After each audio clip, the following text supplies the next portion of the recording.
좋아요와 구독 부탁드리며 인생 이야기 시작합니다. 폭풍우가 모든 것을 집어삼키려 할 때 저의 손이 배의 키를 움켜잡았습니다.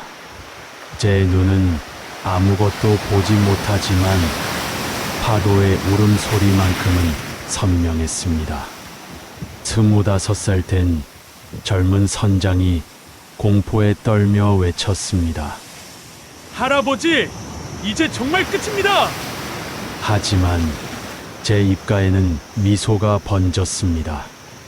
아무도 모르고 있었습니다. 이 순간을 위해 제가 70년을 기다려왔다는 것을. 그리고 가장 절망적인 이 순간이 사실은 저의 가장 완벽한 복수의 시작이라는 것을. 70년간 바다가 저에게 가르쳐준 마지막 수업이 이제 시작되는 것입니다. 새벽 5시. 저는 침대에서 일어나 습관적으로 창문을 향해 걸어갑니다. 70년간 매일 아침 바다를 확인하던 그 습관이 이제는 고통스러운 의식이 되어버렸습니다. 희뿌연 안개 너머로 스며드는 것은 바다가 아니라 절망뿐이었습니다. 커튼을 젖히는 제 손가락 끝이 미세하게 떨립니다. 6개월 전까지만 해도 수평선 너머 구름의 색깔만 봐도 오늘의 바람을 예측할 수 있었는데 말입니다. 지금은 제 발끝조차 명확하게 보이지 않습니다. 탁자 위에 놓인 낡은 나침반을 더듬거리며 찾습니다. 손바닥 크기의 이 작은 도구는 제 70년 항해 인생 전부였습니다. 아버님에게서 물려받아 아들에게 물려주려 했던 이 나침반이 이제는 저의 유일한 동반자가 되었습니다. 작은 한숨이 새어 나옵니다. 나침반의 바늘은 여전히 정확히 북쪽을 가리키고 있지만 그것을 제대로 볼 수 없는 제가 원망스럽습니다. 부엌으로 향하는 복도를 걸으며 벽을 짚어갑니다. 한때 거친 폭풍우 속에서도 흔들리지 않던 제가 지금은 집 안에서조차 비틀거립니다. 발걸음 하나하나에 망설임이 섞여 있고 어깨는 보이지 않는 무게에 짓눌려 구부정합니다. 냉장고 문을 열며 우유를 꺼내려다 실수로 계란을 바닥에 떨어뜨립니다. 노른자가 바닥에 퍼지는 끈적한 소리가 고요한 새벽을 깹니다. 무릎을 꿇고 걸레로 닦아내면서 저는 제 처지를 정확히 깨달았습니다. 이게 바로 저입니다. 깨져버린 계란같이 쓸모없는. 라디오에서 흘러나오는 해상일기예보가 제 가슴을 찌릅니다.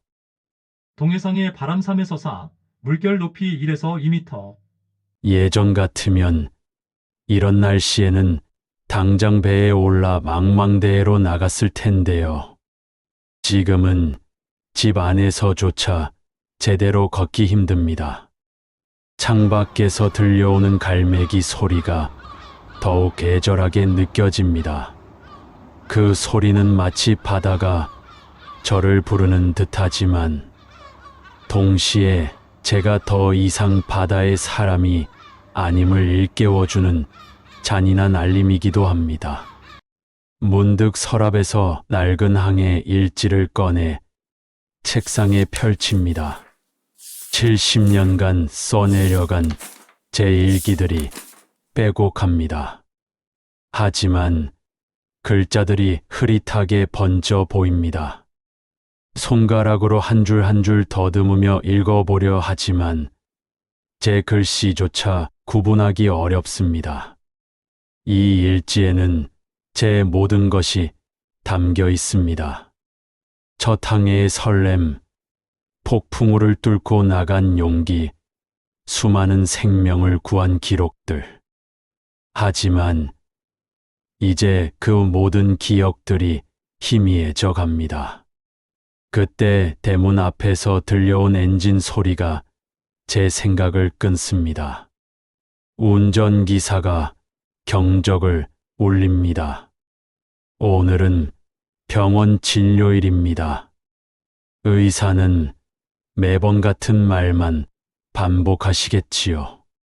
시력 회복은 불가능하며 적응하며 살아가야 한다는 현실적인 조언들을요. 문 손잡이를 잡는 순간 제 손이 멈춥니다. 현관문 너머로 기다리고 있는 세상은 저에게 더 이상 친숙하지 않습니다. 모든 것이 위험하고 모든 것이 낯설습니다. 70년간 바다를 정복했던 제가 이제는 방 한 칸도 제대로 걸어 나가지 못합니다. 그러나 저는 알고 있습니다. 이 절망적인 상황에서도 제가 포기할 수 없는 무언가가 있다는 것을요. 아직 끝나지 않은 이야기가 남아 있다는 것을요. 병원 대기실에 앉아 있는 동안 제 머릿속에는 50년 전의 기억이 선명하게 떠오릅니다. 1973년 겨울, 제가 25이었을 때의 일이었습니다. 그날도 이런 폭풍우가 몰아쳤었습니다. 동해 앞바다에서 조난당한 어선 한 척. 해경도 다른 선장들도 모두 포기했던 상황에서 오직 저만이 구조선의 키를 잡고 나갔습니다. 파도 높이 7m, 바람 속도 초속 25m의 지옥 같은 바다였습니다. 하지만 그때의 저는 달랐습니다. 파도의 리듬을 읽고 바람의 방향을 예측하며 마치 바다와 대화하듯 배를 몰았습니다. 제 두 눈은 레이더보다 정확했고 직감은 기상청 예보보다 니들만했습니다. 바다가 저에게 속삭이는 모든 비밀을 들을 수 있었습니다. 선장님, 정말 가실 거예요? 그때 젊은 선원이 불안해하며 물었던 목소리가 아직도 제 귓가에 생생합니다. 구조 작업은 6시간이나 걸렸습니다. 얼어붙은 바다에서 건져낸 선원 5명은 모두 목숨을 구했습니다. 그날 밤 항구로 돌아온 저를 마중 나온 아내 은숙이가 눈물을 흘리며 말했었습니다. 당신은 정말 바다가 내린 선물이에요. 그 말이 제 인생에서 가장 행복했던 순간이었습니다. 바다를 사랑하고 바다에게 사랑받고 그 바다에서 사람들을 구하는 일. 그것이야말로 제가 태어난 이유라고 확신했던 시절이었습니다. 하지만 저는 몰랐습니다. 영광의 시간들 뒤에는 언제나 대가가 따른다는 것을요. 바다에 몰두할수록 집은 멀어졌습니다. 아내의 생일도, 아들의 학교 행사도, 가족의 소중한 순간들을 놓쳤습니다. 바다가 부를 때마다 달려갔고, 가족의 부름은 뒤로 미뤘습니다. 특히 그날을 저는 평생 잊을 수 없습니다. 1998년 가을, 태풍 야기가 몰아치던 날 말입니다. 아내 은숙이가 병원에서 마지막 전화를 걸었습니다. 하지만 저는 바다에 있었습니다. 또 다른 구조 작업에 매달려 있었습니다. 휴대폰이 울렸지만 폭풍우 소리에 묻혀 듣지 못했습니다. 돌아와서 알게 된 사실은 너무나 잔인했습니다. 은숙이는 심장마비로 혼자 세상을 떠났습니다. 마지막 순간에도 남편의 목소리를 듣고 싶어 했지만 그 소원은 이뤄지지 못했습니다. 저는 바다의 부름은 들었지만 가장 소중한 사람의 마지막 부름은 듣지 못했던 것입니다. 장례식장에서 아들이 저에게 던진 말이 아직도 제 가슴을 찢습니다. 아버지에게는 바다가 가족보다 소중했나 봐요. 그 한마디가 제 영웅적 인생에 균열을 내기 시작했습니다. 바다에서 수많은 생명을 구했지만 정작 가장 소중한 사람은 구하지 못했습니다. 바다의 소리는 들었지만 가족의 울음소리는 듣지 못했습니다. 아들은 그 이후 연락을 끊었습니다. 저희 바다 사랑이 원망스러웠을 것입니다. 자신보다 바다를 더 사랑한 아버지가 견딜 수 없었을 것입니다. 그렇게 저는 바다만 남은 삶을 살게 되었습니다. 그래도 그때까지만 해도 바다가 있었습니다. 죄책감과 후회로 얼룩진 제 마음을 바다의 품에서 달랠 수 있었습니다. 더 많은 사람들을 구하면서 제 죄를 속죄할 수 있다고 믿었습니다. 바다가 저를 용서해 줄 거라고 생각했습니다. 하지만 이제는 그 바다마저도 저를 버렸습니다. 시력을 잃은 순간부터 바다는 저에게서 멀어져 갔습니다. 더 이상 파도의 표정을 읽을 수 없고 구름의 빛깔을 구분할 수 없습니다. 제가 평생 익혀온 바다의 언어를 잃어버린 것입니다. 의사의 진료실 문이 열리며 간호사가 제 이름을 부릅니다. 진료는 예상대로였습니다. 황반변성이 진행되어 더 이상 치료가 불가능하다는 선고. 3개월 내에 완전히 시력을 잃을 가능성이 높다는 통보였습니다. 3개월. 저에게 남은 시간은 단 3개월 뿐입니다. 그 후에는 완전한 어둠 속에서 살아가야 합니다. 바다를 한 번도 보지 못한 채로 말입니다. 집으로 돌아가는 택시 안에서 저는 마지막으로 흐릿하게 보이는 바다를 바라봅니다. 50년 전 그 찬란했던 구조 작업의 영광이 이제는 먼 꿈처럼 느껴집니다. 바다의 영웅에서 시력 잃은 늙은이로. 이것이 제 인생의 마지막 장이 되는 것일까요? 하지만 저는 아직 포기하지 않았습니다. 3개월이라는 시간이 있습니다. 그 시간 동안 저는 무엇을 할 수 있을까요? 무엇을 해야 할까요? 제 마지막 항해를 위해 무엇을 준비해야 할까요? 그때 제 마음 한편에서 작은 목소리가 들려왔습니다. 아직 끝나지 않았다는 목소리가 말입니다.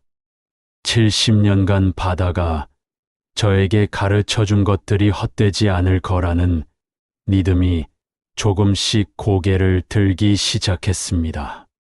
병원에서 돌아온 지 이틀 후 저에게 예상치 못한 방문자가 찾아왔습니다. 문을 두드리는 소리가 평소보다 거칠고 성급했습니다. 문을 열자 젊은 남자의 목소리가 들렸습니다. 박노인 선장님이시죠? 저는 김민준입니다. 새로 부임한 선장 김태호의 아들이에요. 그 순간 제 온몸에 소름이 돋았습니다. 김태호. 제가 떠난 배의 새 선장. 그리고 사실상 저를 쫓아낸 장본인이었습니다. 그의 아들이라니 무엇 때문에 이곳까지 왔을까요? 민준의 발걸음 소리가 제 집 안으로 들어옵니다. 허락도 구하지 않고 말입니다. 그의 목소리에서는 어떤 존경심도 찾아볼 수 없었습니다. 마치 폐품 수거업자가 이를 보러 온 것 같은 톤이었습니다. 선장님께서 남겨두신 물건들을 정리하러 왔습니다. 배에 보관할 공간이 부족해서요. 제가 평생 모아온 항해 도구들 해도 일지들을 가져가겠다는 말이었습니다. 제 심장이 빠르게 뛰기 시작했습니다. 특히 제 항해 일지들, 70년간의 모든 경험과 지혜가 담긴 그 소중한 기록들 말입니다.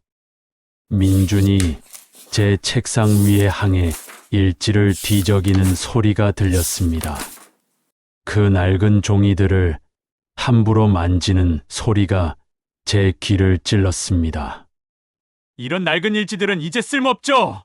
요즘은 다 디지털이거든요. GPS, 레이더, 위성통신. 이런 손으로 쓴 기록들은 박물관에나 가져다 줘야 할 물건들이에요. 그 순간 제 안에서 뭔가가 폭발했습니다. 70년간의 모든 경험, 수많은 생명을 구한 기록, 바다와 나눈 모든 대화들이 담긴 그 일지들을 쓸모없는 거지라고 이 젊은이가 무엇을 안다고 그런 말을 하는 것일까요? 하지만 저는 참았습니다. 화를 내봤자 달라질 것은 없었습니다. 대신 조용히 물어봤습니다. 그 일지들을 꼼꼼히 읽어보셨나요? 아, 그럴 시간이 어디 있어요? 한눈에 봐도 구시대 방식이잖아요. 지금은 컴퓨터가 모든 걸 계산해줘서 이런 수기 기록은 필요 없거든요. 제가 기록해둔 폭풍우 패턴, 조류 변화, 계절별 바람의 특성들. 그 모든 것들이 이 젊은이에게는 구시대 방식일 뿐이었습니다. 컴퓨터와 GPS만 믿고 바다를 항해한다니. 바다가 얼마나 변화무쌍하고 예측 불가능한 존재인지 전혀 모르고 있었습니다. 민준이 제 나침반을 집어들었습니다. 아버님에게서 물려받은 제 평생의 동반자였던 그 나침반을 말입니다. 이것도 골동품 수준이네요. 요즘은 디지털 나침반이 훨씬 정확해요. 그의 손가락이 나침반 표면의 작은 흠집들을 훑고 지나갑니다. 그 흠집 하나하나에는 제 인생의 이야기가 담겨 있었습니다. 첫 항해에서 생긴 흠집, 큰 폭풍우를 뚫고 지나갈 때 생긴 자국들, 수많은 구조, 작업을 함께한 흔적들입니다. 그런데 선장님, 시력이 많이 안 좋으시다면서요? 이제 바다 일은 완전히 그만두신 거죠? 그 말에 제 가슴이 철렁 내려앉았습니다. 바다 일을 그만둔 것이 아니라 바다가 저를 버린 것이었습니다. 하지만 이 젊은이는 그 차이를 이해할 리 없었습니다. 요즘 젊은 선장들은 다 대학에서 항해학을 전공하고 최신 장비들을 완벽하게 다룰 줄 아거든요. 예전처럼 경험과 감에만 의존하는 시대는 지났어요. 경험과 감이라고요. 제가 평생 익힌 바다와의 대화가 단순한 감이라고, 파도의 높이와 간격을 보고 날씨를 예측하는 것이, 바람의 방향과 세기를 몸으로 느끼고 항로를 결정하는 것이 그저 옛날 방식이라고. 하지만 더 충격적인 말이 이어졌습니다. 사실 아버지가 걱정하시거든요. 혹시 선장님이 아직도 바다에 나가시려고 하실까봐 시력도 안 좋으신데 위험하잖아요. 위험하다고요. 70년간 바다를 누빈 제가 수많은 폭풍우를 뚫고 사람들을 구해낸 제가 이제는 위험한 존재가 되었다는 말입니까? 민주는 제 침묵을 동의로 받아들인 것 같았습니다. 더욱 당당한 목소리로 계속 말했습니다. 그래서 이런 물건들은 저희가 잘 보관하거나 정리해 드릴게요. 선장님은 이제 편안히 쉬세요. 편안히 쉬라고요. 바다가 제 인생 전부인데 어떻게 편안히 쉬란 말입니까? 하지만 저는 아무 말도 할 수 없었습니다. 실제로 제 시력으로는 더 이상 바다에 나갈 수 없으니까요. 민준이 제 물건들을 상자에 담는 소리가 들렸습니다. 70년간의 제 인생이 몇 개의 상자 속으로 사라져갔습니다. 그리고 마지막에 그가 제게 던진 말이 제 마음에 깊은 상처를 남겼습니다. 참, 선장님 혹시 모르니까 말씀드리는데 요즘은 안전 규정이 엄격해서 자격증 없으신 분들은 절대 배 못 타시거든요. 자격증이라고요? 70년간 바다를 지킨 제가 자격증이 없다고요? 종이 한 장이 제 모든 경험보다 중요하다는 말입니까? 문이 닫히는 소리와 함께 민준이 떠났습니다. 하지만 그가 남긴 말들은 제 마음속에서 계속 울려 퍼졌습니다. 구시대, 골동품, 위험한 존재, 자격증 없는 사람. 그 순간 저는 깨달았습니다. 이것은 단순한 세대 교체가 아니었습니다. 제 존재 자체를 부정하는 모독이었습니다. 70년간 바다를 사랑하고 바다에 헌신한 제 인생을 한순간에 무가치하게 만들어버리는 폭력이었습니다.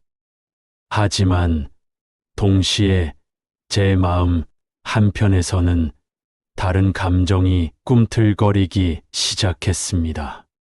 분노였습니다. 그리고 그 분노 속에서 오래전 잠들어 있던 투지가 깨어나기 시작했습니다. 민준이 떠난 지 사흘 후 또 다른 방문자가 저를 찾아왔습니다. 이번에는 문을 정중하게 두드리는 소리였습니다. 문을 열자 젊은 여성의 목소리가 들려왔습니다. 안녕하세요. 선장님, 저는 한소라라고 합니다. 항해사 준비생이에요. 그녀의 목소리에는 민준과는 전혀 다른 무언가가 있었습니다. 존경심이었습니다. 진정한 존경심 말입니다. 혹시 저와 이야기할 시간이 있으실까요? 선장님에 대한 이야기를 듣고 꼭 뵙고 싶었거든요. 저는 그녀를 집 안으로 모셨습니다. 소라는 조심스럽게 걸어 들어와서 정중하게 인사했습니다. 그리고 제가 차를 준비하는 동안 조용히 기다렸습니다. 선장님, 사실 저는 어릴 때부터 선장님 이야기를 들으며 자랐어요. 할아버님께서 항상 말씀하셨거든요. 바다에는 전설적인 선장이 한 분 계시다고? 소라의 할아버님이라니 혹시 제가 아는 분일까요? 제 할아버지는 한만수였어요. 1980년대에 선장님과 함께 일하셨던. 한만수. 그렇습니다. 30년 전 함께 태평양을 누볐던 동료였습니다. 거친 바다에서도 언제나 웃음을 잃지 않던 그 사람. 그의 손녀딸이라니 세상 참 좁습니다. 할아버지가 돌아가시기 전에 저에게 꼭 하라고 하신 말씀이 있어요. 만약 박노인 선장님을 만나게 된다면 꼭 감사하다고 전하라고 하셨어요. 제 눈가에 뜨거운 것이 맺혔습니다. 만수가 저를 기억하고 있었다니. 그리고 그의 손녀에게까지 제 이야기를 전해 주었다니. 할아버지가 말씀하시길 1985년 겨울 태풍에서 자신의 목숨을 구해주신 분이 선장님이라고 하셨어요. 그때 일을 평생 잊을 수 없다고 하시면서요. 1985년 겨울. 기억납니다. 태풍 제인이 몰아치던 그날 밤이었습니다. 만수의 배가 엔진 고장으로 표류하고 있었고 파도 높이가 10m를 넘었던 그 무서운 밤 말입니다. 그런데 저희가 들은 얘기로는 최근에 민준이라는 사람이 선장님을 찾아뵈었다고 하던데. 소라의 목소리가 조심스러워졌습니다. 민준에 대해 무언가 알고 있는 것 같았습니다. 사실 저는 민준과 같은 항해 교육을 받고 있어요. 그런데 그 친구가 선장님에 대해 하는 말들을 듣고 있을 수가 없었거든요. 그녀는 잠깐 망설이더니 계속 말했습니다. 민준이가 선장님의 항해 일지들을 가져갔다면서 자랑하던데 그걸 버리려고 한다고 하더라고요.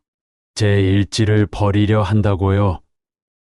70년간의 모든 기록을, 바다가 저에게 가르쳐준 모든 지혜를 버리려 한다고요? 그래서 제가 왔어요. 혹시 선장님께서 허락해 주신다면 저에게 바다에 대해 가르쳐 주실 수 있을까요? 그 순간 저는 깨달았습니다. 이 젊은 여성이 단순히 호기심으로 온 것이 아니므려 진정으로 바다를 사랑하고 바다를 배우고 싶어 하는 순수한 마음으로 온 것이었습니다. 소라 씨, 요즘은 모든 게 디지털이고 컴퓨터로 다 해결된다고 하던데요. 그건 도구일 뿐이에요, 선장님. 진짜 중요한 건 바다를 이해하는 마음이라고 할아버지가 그러셨어요. 그리고 그런 마음을 가진 분이 바로 선장님이라고요. 소라의 말에서 진정성이 느껴졌습니다. 민준과는 완전히 다른 사람이었습니다. 바다를 정복의 대상이 아닌 동반자로 여기는 사람. 기술보다는 마음을 중요하게 생각하는 사람이었습니다. 하지만 소라 씨, 저는 이제 시력도 좋지 않고 선장님, 제가 선장님의 눈이 되어드릴게요. 그 한마디에 제 마음이 요동쳤습니다. 제가 선장님의 눈이 되어드리겠다고요? 이 젊은 여성이 정말로 저와 함께 바다로 나가겠다는 말입니까? 정말 위험할 수도 있어요. 그리고 민준이나 다른 사람들이 뭐라고 할지도 모르고요. 괜찮아요. 저는 할아버지의 손녀딸이에요. 겁이 많았다면 애초에 바다를 꿈꾸지도 않았을 거예요. 그 순간 저는 운명적인 무언가를 느꼈습니다. 바다가 저에게 마지막 기회를 주고 있는 것일까요? 70년간의 경험을 전해줄 수 있는 진정한 제자를 보내준 것일까요? 그런데 소라 씨, 혹시 태평양의 심장이라는 곳을 아시나요? 네, 들어봤어요. 전설 속의 바다라고 하던데요. 그곳에 가본 선장은 거의 없다고? 바로 그곳이었습니다. 제가 평생 가보고 싶었던, 하지만 혼자서는 갈 수 없었던 그곳. 이제 3개월밖에 시간이 없는 상황에서 소라가 제게 마지막 희망을 가져다 준 것 같았습니다.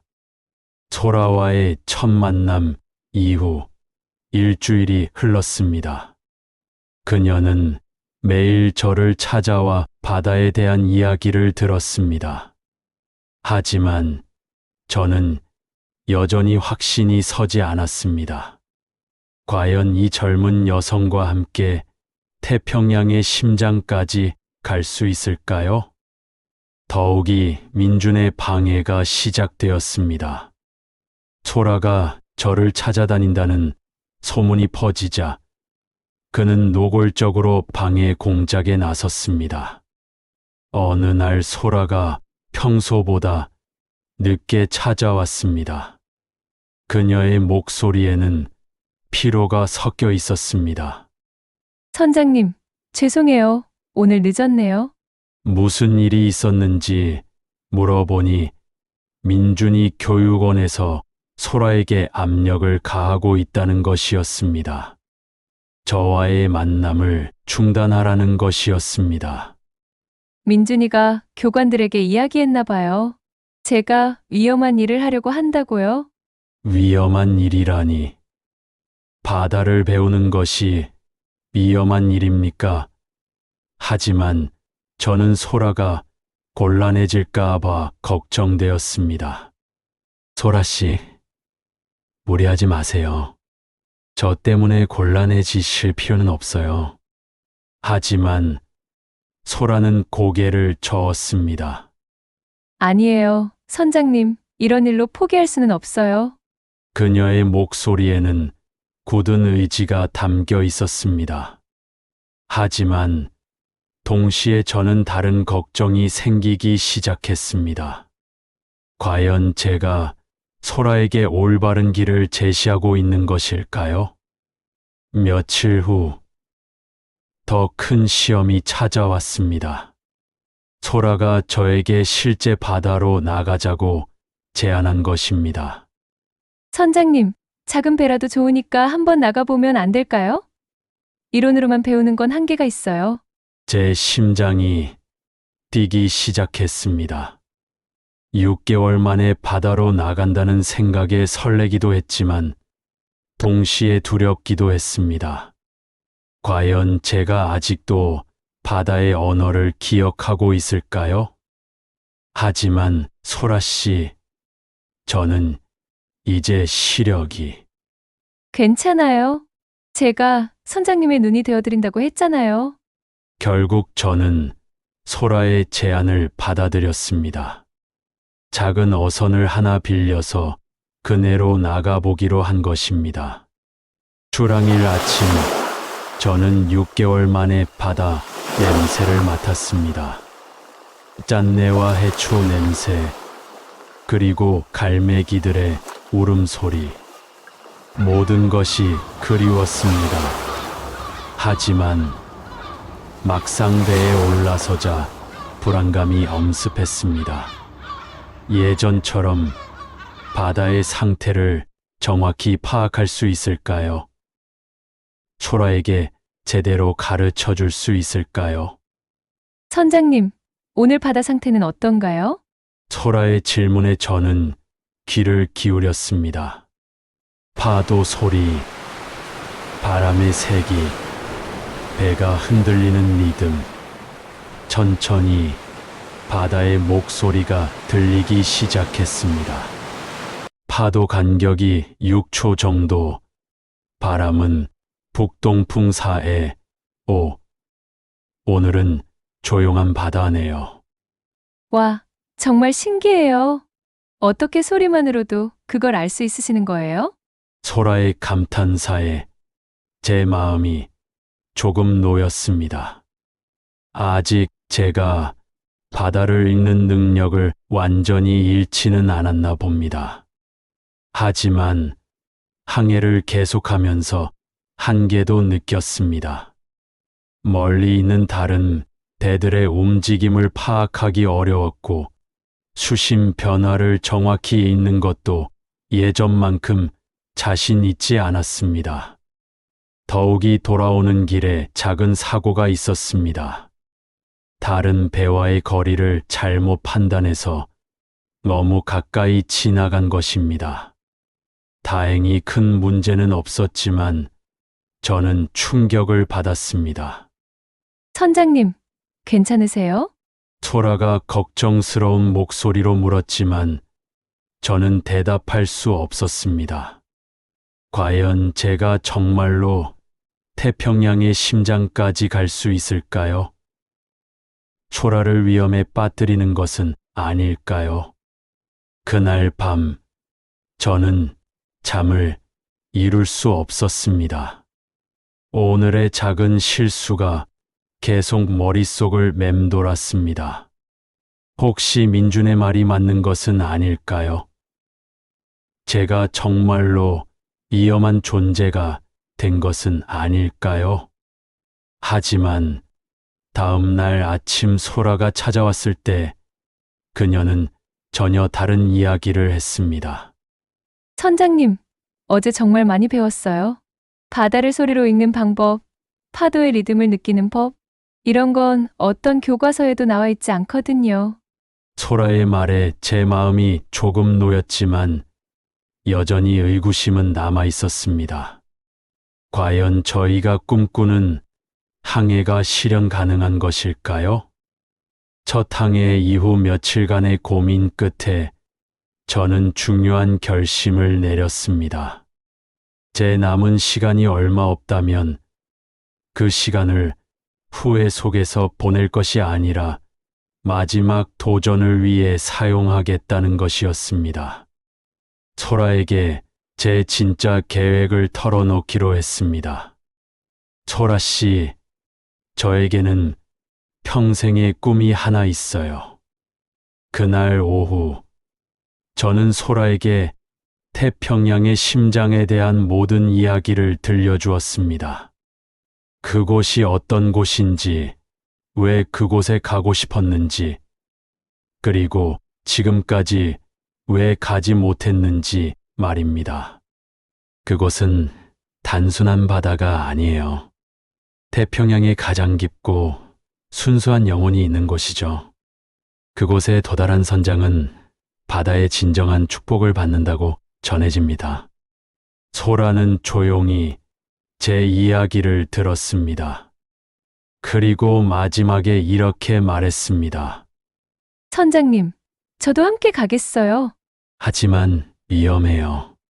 그리고 시간도 많지 않고. 그래서 더 가야죠?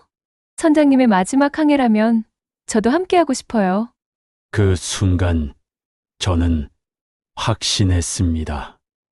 소라가 단순한 제자가 아니라 제 인생의 마지막 동반자라는 것을요. 하지만 현실적인 준비가 필요했습니다. 무엇보다 대가 필요했고 항해에 필요한 장비들도 준비해야 했습니다. 다행히 소라의 아는 선배 중에 작은 어선을 소유한 사람이 있었습니다. 그는 저희의 계획을 듣고 배를 빌려주겠다고 했습니다. 하지만 조건이 있어요.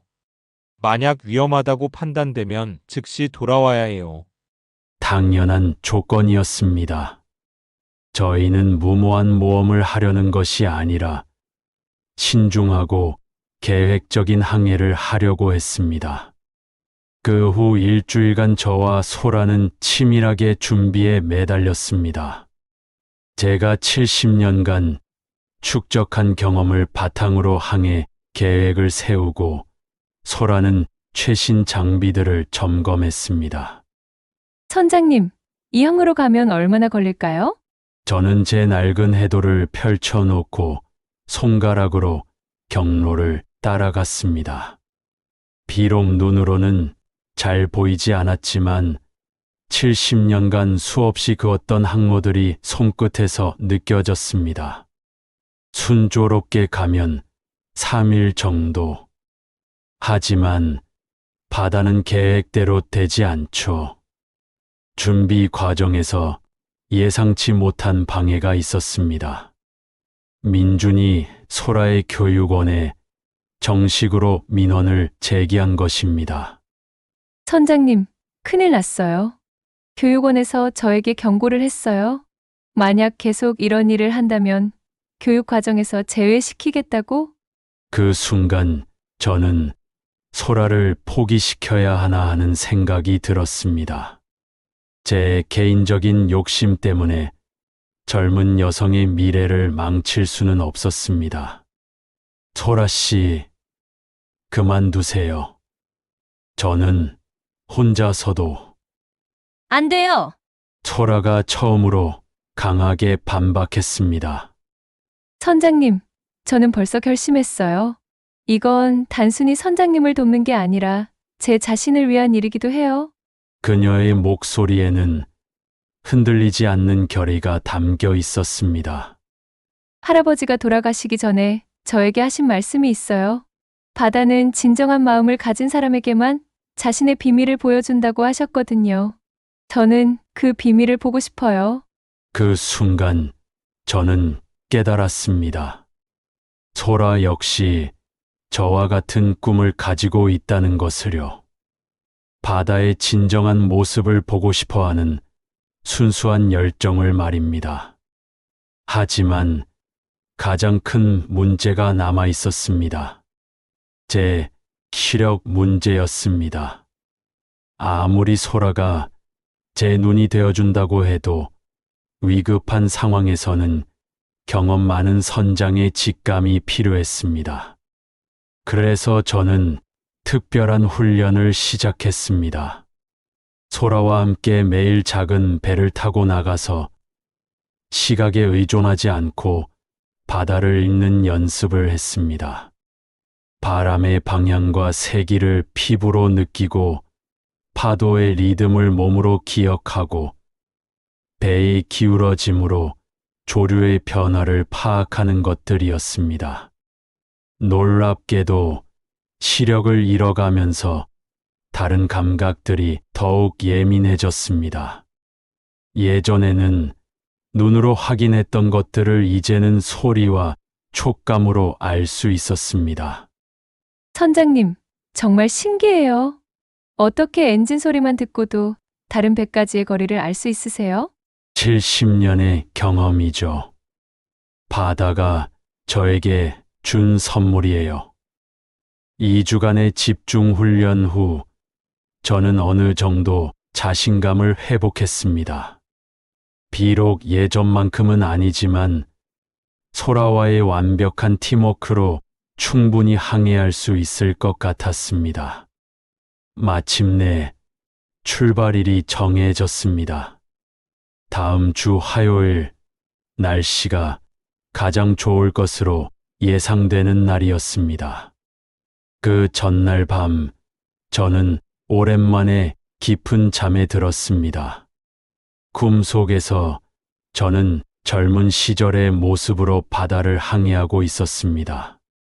그리고 그 옆에는 은숙이가 서 있었습니다. 여보, 이제 마지막 항해를 떠나는 거예요. 네, 이번이 정말 마지막입니다. 그럼 후회 없이 다녀오세요. 당신이 평생 꿈꿔왔던 그곳을 꼭 보고 오세요. 꿈 속에서 은숙이는 미소를 지으며 저를 축복해 주었습니다. 그리고 저는 확신했습니다. 이번 항해는 단순한 모험이 아니라 제 인생의 완성이 될 거라는 것을요. 출발 당일 새벽 5시, 저와 소라는 항구에서 만났습니다. 맑은 하늘과 잔잔한 바다가 저희를 맞아 주었습니다. 하지만 저는 알고 있었습니다. 진짜 시험은 깊은 바다에서 시작될 것이라는 것을요. 선장님, 준비됐어요? 소라의 목소리에는 긴장과 설렘이 동시에 담겨 있었습니다. 네, 70년을 준비했으니까요. 배가 항구를 떠나면서 저는 마지막으로 고향 땅을 뒤돌아봤습니다. 비록 희미하게밖에 보이지 않았지만 제 마음속에는 선명했습니다. 이곳에서 보낸 70년의 세월, 그리고 이제 시작되는 마지막 항해 말입니다. 첫날과 둘째 날은 순조롭게 흘러갔습니다. 소라는 뛰어난 항해사였고 저는 70년의 경험으로 그녀를 보완했습니다. 저희는 완벽한 팀이었습니다. 하지만 셋째 날 오후 예상치 못한 일이 벌어졌습니다.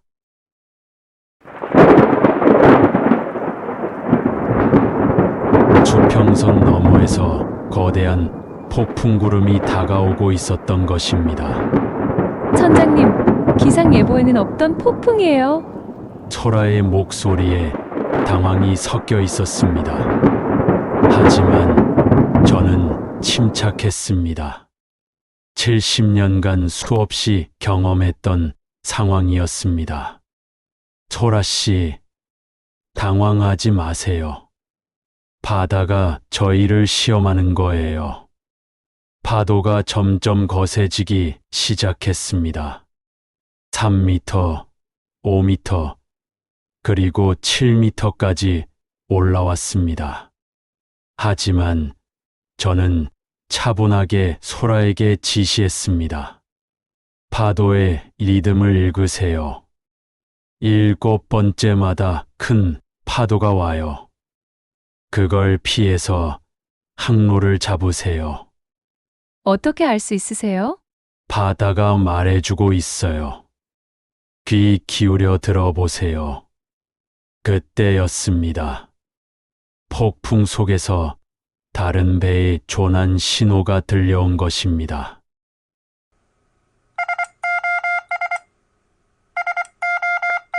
SOS. 누군가 도움을 요청하고 있었습니다. 선장님, 저쪽에 배가 하나 있어요. 엔진이 고장난 것 같아요. 소라가 망원경을 들여다보며 외쳤습니다. 그리고 그 순간 저는 그 배가 누구의 것인지 직감적으로 알았습니다. 그 배, 혹시 김민준이 타고 있지 않나요? 어떻게 아셨어요? 정말 민준이에요. 바로 그 민준이었습니다. 저를 무시하고 모독했던 그 젊은이가 지금 폭풍 속에서 조난당해 있었습니다. 아이러니했습니다. 그가 그토록 믿었던 최신 장비들이 자연 앞에서는 무력했던 것입니다. 선장님, 어떻게 할까요? 소라가 저를 바라봤습니다. 이 순간이야말로 제가 70년간 기다려왔던 순간이었습니다. 복수할 완벽한 기회였습니다. 그를 그냥 두고 갈 수도 있었습니다. 하지만 저는 망설이지 않았습니다. 구조하러 갑시다. 하지만 선장님, 위험해요. 우리도 조난당할 수 있어요. 그래도 가야 합니다. 그게 바다의 규칙이에요. 저희는 폭풍 우 속을 뚫고 민준의 배에 접근했습니다.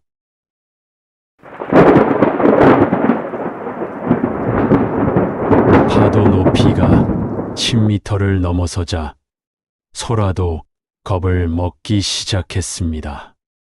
선장님, 정말 갈 수 있을까요? 소라 씨, 제 목소리를 따라하세요.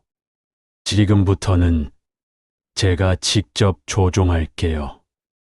그 순간부터 저는 다시 진정한 바다의 선장이 되었습니다. 시력은 잃었지만 70년의 경험이 제 손을 움직였습니다. 파도의 소리, 바람의 방향, 배의 기울어짐을 통해 완벽하게 항로를 잡았습니다. 이쪽으로 30도 회전! 엔진 출력 70%로! 제 지시에 따라 소라가 배를 조종했습니다. 그리고 마침내 저희는 민준의 배에 도달했습니다.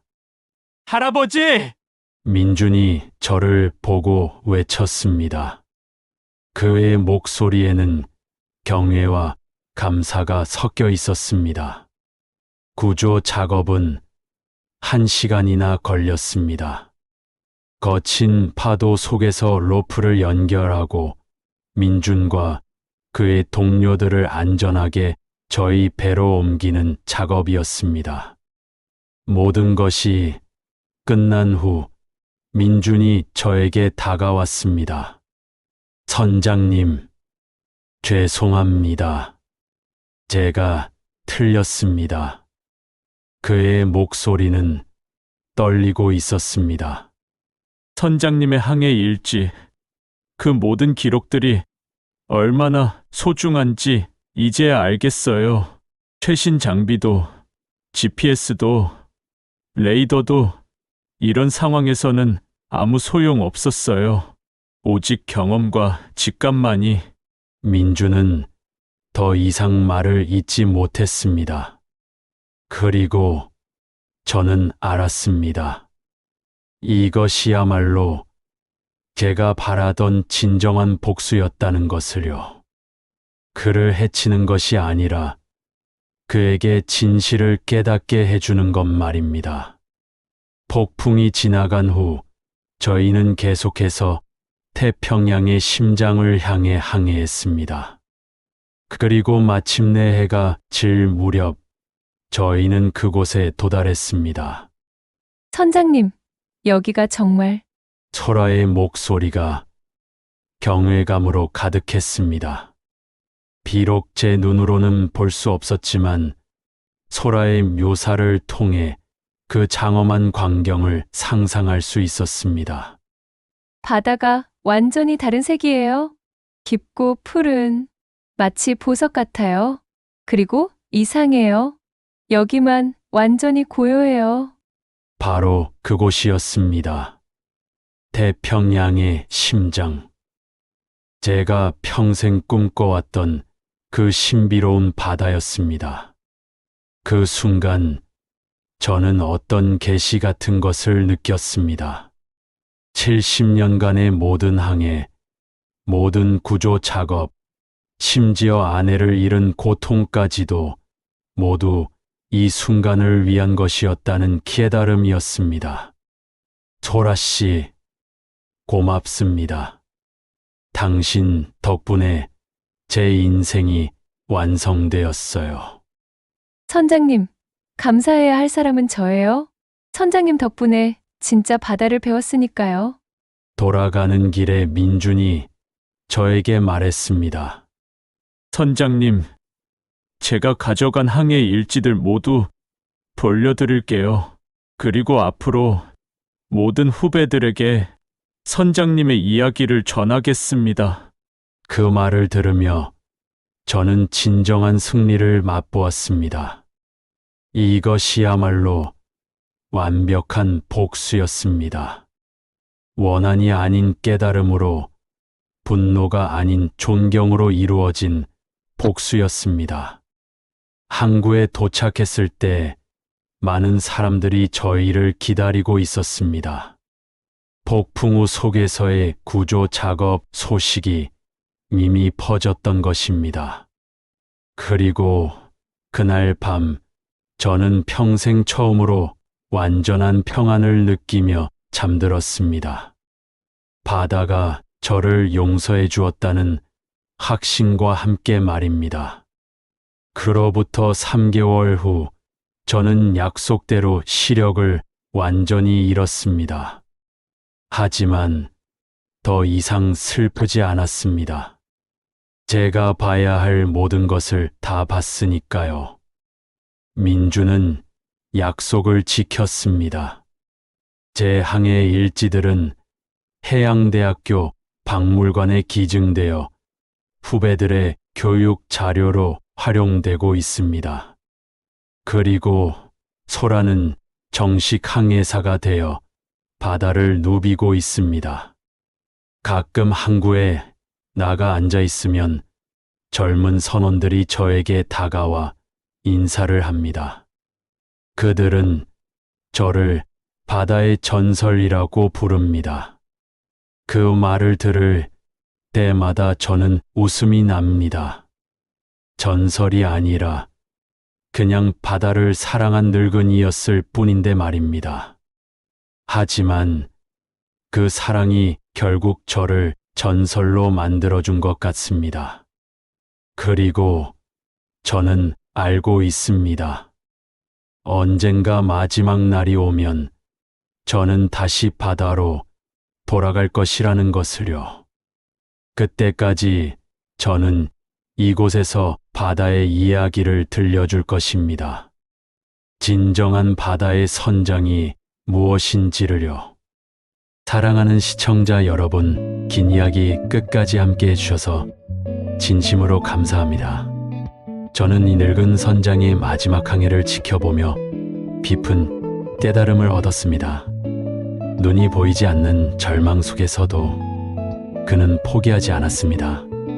기술의 발전이 그의 경험을 무가치하게 만들려 했지만 그는 마음으로 바다를 잇는 법을 다시 배웠습니다. 삶의 마지막 순간까지도 꿈을 향해 나아가는 용기와 자신을 믿어주는 사람과 함께하는 것의 소중함을 깨달았습니다.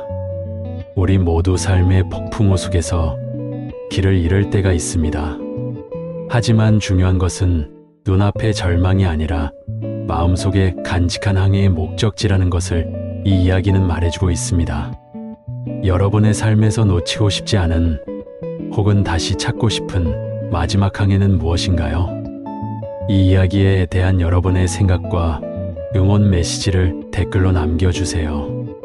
여러분의 따뜻한 한마디가 저희에게 큰 힘이 됩니다. 그리고 저희 이야기가 더 많은 분들에게 닿을 수 있도록 구독과 좋아요도 잊지 마세요. 감사합니다.